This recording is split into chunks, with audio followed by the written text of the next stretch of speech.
doing them for almost that amount of time. And we have proposed for this project, and what you saw a few years ago was what we would call a full family or universal change room. And I think the thing, I'll go into the details of it, but really the way to think about those is that you get undressed in a private cubicle, and you come out and you have a shower in your bathing suit and you go swimming. That's the sort of essence of it. And over those 35 years, we started, I think we were the first to put family change rooms in these facilities like 30 years ago. And at the time, it was usually about a third, a third, a third. A third would be family, a third would be male, and a third would be female. Roll the clock back to about 15 years, and we started seeing more where we were doing a full half was universal, and then 25% for men and 25% for women. What we found from talking to operators was that most people come in and use the universal change room because they like that experience more. So we were getting much more foot traffic with that. Roll back to 2012, where we have a client that we've worked with over the years, the City of Toronto. They run 47 indoor pools. When we did this one, it was the city staff who came and said, why don't we make this thing a single universal change room? And their reasoning was that they thought it would be safer for the patrons, more accessible for the patrons, and provide a greater sense of inclusivity for the patrons. And so we did that. That was 13 years ago now. We just finished another project for the city 2 years ago, last year, essentially using the same model. The city has never turned back from using that model. Every single facility they've done since then uses what we would call the universal change room model. They find it to be way easier to operate. And one of the big things there is just because there's no gender assigned rooms, any member of staff, doesn't matter what gender, can go check on anything at any time. So they really have, over the last 12 years, doubled and tripled and quadrupled down on that typology. They really think that it provides a better experience and a safer experience for the patrons. This is a shot of Halifax Common Pool. It's an outdoor pool we built, I think it opened 2 years ago. This was HRM's first all family or universal change room facility. Greg Mackay, who was the guy leading it from the HRM side, I talk to him every year about how that's going, and they are embracing the model. They see the advantages. They've actually had very little pushback on it. So I believe they're going to continue to use that as their model moving forward. We are currently constructing a project in Riverview, and again, it uses the same model that we are proposing for your project.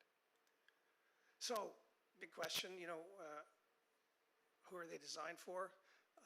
And they really are, they solve for a whole bunch of problems. They solve for the challenge of if you're a parent and you have a small child who is of a different sex, which room you would go into. They solve for if you're an old guy like me and your spouse needs some help, you can take them in, so that they really do allow for a lot of different types and a lot of different sort of ways that you can occupy them. Again, they are based on this notion that you're going to go in and, maybe if it's just you're getting changed in a private cubicle. Maybe you're going in there with your 3 kids and you're all getting changed in a private cubicle. You're never taking your clothes off in public. You're never getting naked in public. You're getting your swimming trunks on and you're going and having a shower and going and enjoying the pool. We found them to be, in places where we have diverse cultural issues, we find them to be superior to the gendered rooms in terms of the uptake. So they really do have a lot of things that are going for them. And I would say that, we didn't invent this typology. We had a client who proposed it, and we did a model again 12 years ago, and they found that it works.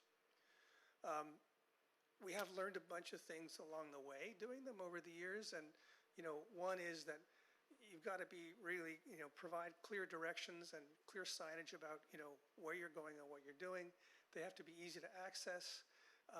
We need to provide opportunities in all of them.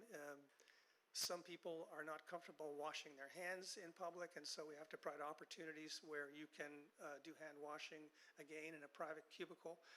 They really try to maximize visibility and safety and privacy and comfort. So these change cubicles are rooms. They are not stalls. They don't have a door that is undercut, where you can stick a camera. They are complete spaces.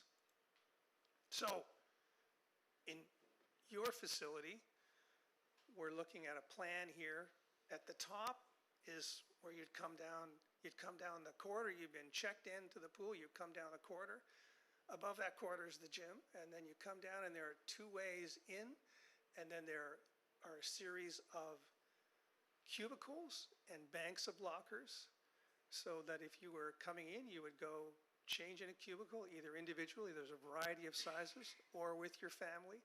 You would go and put the necessaries in the locker, and then you would come out to the bottom of that thing where the arrows are, where you're in there's a series of showers.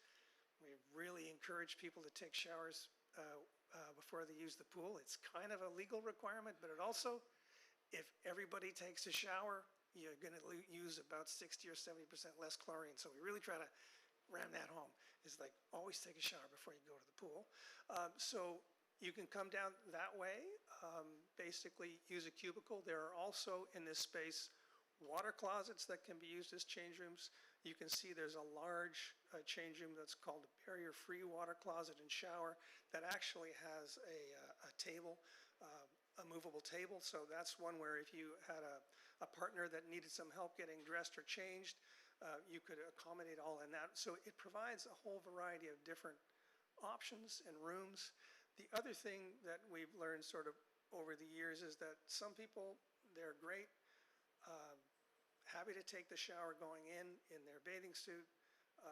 Some really competitive swimmers and some individuals, it's not a high percentage, but when they come out, they'd actually like to take the bathing suit off and shower, without it. And so in the middle core there are some areas that are private shower change rooms, so that there are 4 of those.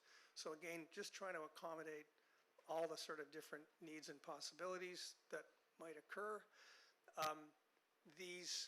There's sort of 2 ways in and 2 ways out, and these rooms can be organized in such a way that, and some of our operators like this, where you could have seniors come into one side, do their thing, go out onto the pool, and then you might have a group of kids come in and you might load the other side of the change room, so that when the seniors come back through, they're not crossing traffic. So there are lots of different operational ways to run the facility. The big important thing with the sort of family or universal change model is just you need to have the visual cues so you don't get naked where you're not supposed to. And so what we rely on is, you see the blue lines at the top and the bottom. It is quite open to view both from the corridor and from the pool deck. And, for the same reason that I don't feel like taking my clothes off in this chamber, you're going to feel the same way standing there. It is you are standing in a public area. You will not feel compelled to disrobe. Also, other points is that, the shower areas, there are benches, because of both, in the shower area and closer to the entrance. We find if you've got kids or people in tow, sometimes you just need to collect them, have them sit somewhere while you organize before you either come in or go out. There are all kinds of, there's this process or philosophy called crime prevention through environmental design. And one of the tenets, one of the tenets is that you try to give people multiple paths of movement. So there are multiple ways in which you can move through this change room. And, if you're there with your kid and there's something that's going on that your spidey sense is tingling, you can basically take a different route through the change room so that you can avoid anything that you might feel uncomfortable with. Oh, sorry, I'm going to stay. Oh. this is just a sample from showing the kind of tile selections. So, the other thing we do is just try to color code public spaces. So the deep blue is going to be the public showers and some of the public places. So again, we try to, not only put signage, but sort of code the various cubicles with color, again, just as another way of informing people. This is from a presentation that we did again 2 years ago, but this just shows again that public shower bank to the right. That's glass, it's open to the pool. There's a bunch of banks of showers and barrier-free showers there. To the left of that image, you're looking in and you're seeing locker banks and some of those change rooms that we talked about.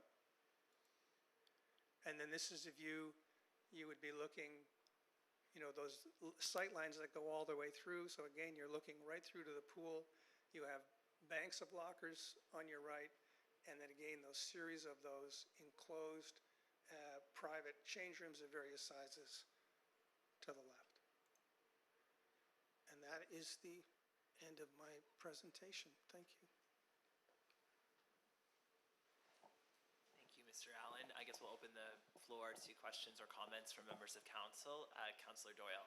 Thank you very much for that very informative presentation. I did hear some rumblings of the sky was going to fall if you put that, and I'm very confident now with your presentation that all the bases are covered, and parents will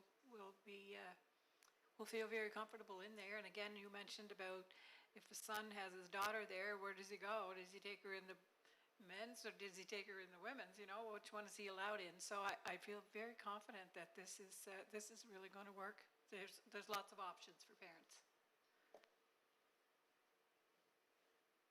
Thank you, Councillor Doyle. Councillor DePlacy. Yeah, very similar. Appreciate the presentation. Yeah, I'm right from the get-go, I'm very comfortable. I was at Irish Fest this last weekend and used universal washrooms the whole time, otherwise known as porta potties, and it worked very well. Contrary to that, I went to the Rod a couple weeks ago with my son and had to navigate 2 fully naked men while I was trying to get ready, and that didn't feel comfortable. So, I mean, this strikes me as common sense. It's, just very happy to see the presentation and get the messaging out, and happy to move on.